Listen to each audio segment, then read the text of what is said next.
गंजाम जिला बेगुनियापड़ा ब्लॉक अंतर्गत बिनुआगाँ ठारे सृष्टि पब्लिक स्कूल शुभारंभ होईछि।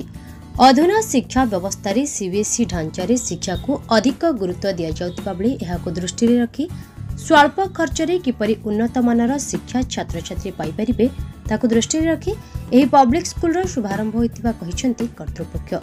शुभारंभ कार्यक्रम में पूर्वतन उपबाचस्पति रामचंद्र पंडा, विशिष्ट साहित्यिक तथा उच्च शिक्षा विभाग पूर्वतन युग्म शासन सचिव डॉ हरिश्चंद्र बेहरा, वर्षियान शिक्षाविद रामनाथ माझी, बिनुआगाँ वरिष्ठ प्रधान शिक्षक त्रिनाथ नाहक, समाजसेवी अरूपानंद पट्टनायक, प्रमोद कुमार जेना समेत बहु छात्र छात्री उपस्थित थिले।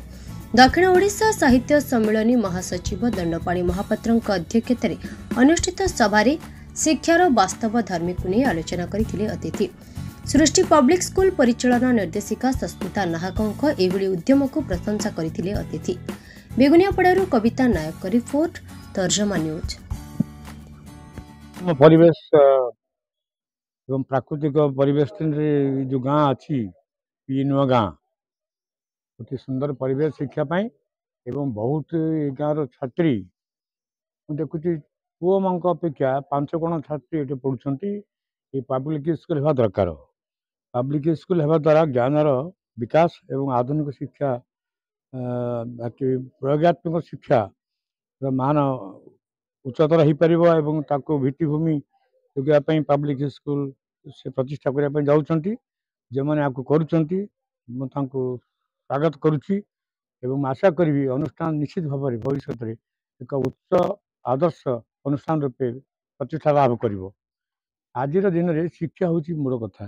गणतंत्र विकास में शिक्षा तेणु डॉक्टर आंबेडकर, राजेंद्र प्रसाद, अटल बिहारी वाजपेयी, पंडित नेहरू, मोरारजी देसाई समस्त लोक को समाज को निर्भय करने एवं समाज को जहाँ कहती माने सक्रिय रहा सचेतन रखापी शिक्षार विकास पर गुरुत्व दौले। विशेषकर नारी शिक्षा पर जहाँपर से पूर्व विवेकानंद दौले, अरविंद भी दौले।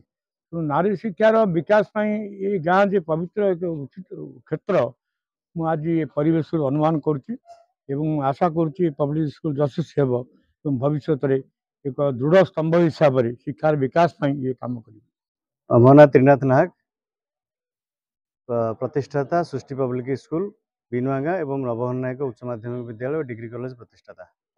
देखो शिक्षा हूँ प्रत्येक जीवन गोटे गोटे बड़ मानदंड जो माध्यम गोटे व्यक्ति निजर सामग्रिक विकास कर। शिक्षा ही एकमात्र माध्यम जहाँ माध्यम समस्त प्रकार सामाजिक, आर्थिक, राजनैतिक उपयुक्त उद्देश्य साधन हो पार। स्वप्न तो अनेक अच्छी। शिक्षा को यही अंचल गोटे सर्वश्रेष्ठ स्थान देवा हूँ मोर मुख्य उद्देश्य। यहीटा ही मोर समाज सेवा विवेचना करे। सृष्टि पब्लिक स्कूल कर मुख्य उद्देश्य है कॉलेज थे सृष्टि पब्लिक स्कूल कर मुख्य उद्देश्य है जो CBSE pattern English medium school रे आजिकल सब चाहिदा रोचे। गरीब पिला बापा माँ मैंने चेष्टा कले पाठ पढ़े पारना से उद्देश्य रे अल्प पैसा अल्प खर्च से पाठ पढ़ी पारे सब पिला जमी एफर्ट करेंगे से उद्देश्य रखाई। एवं ओडिशा सरकार स्कूल एंड मास एजुकेशन द्वारा ये स्कूल परमिशन पाई। तेणु प्री नर्सरी क्लास 9 पर्यंत छात्र छात्री मानू यही वर्ष ठारू नाम लिखा जा पार।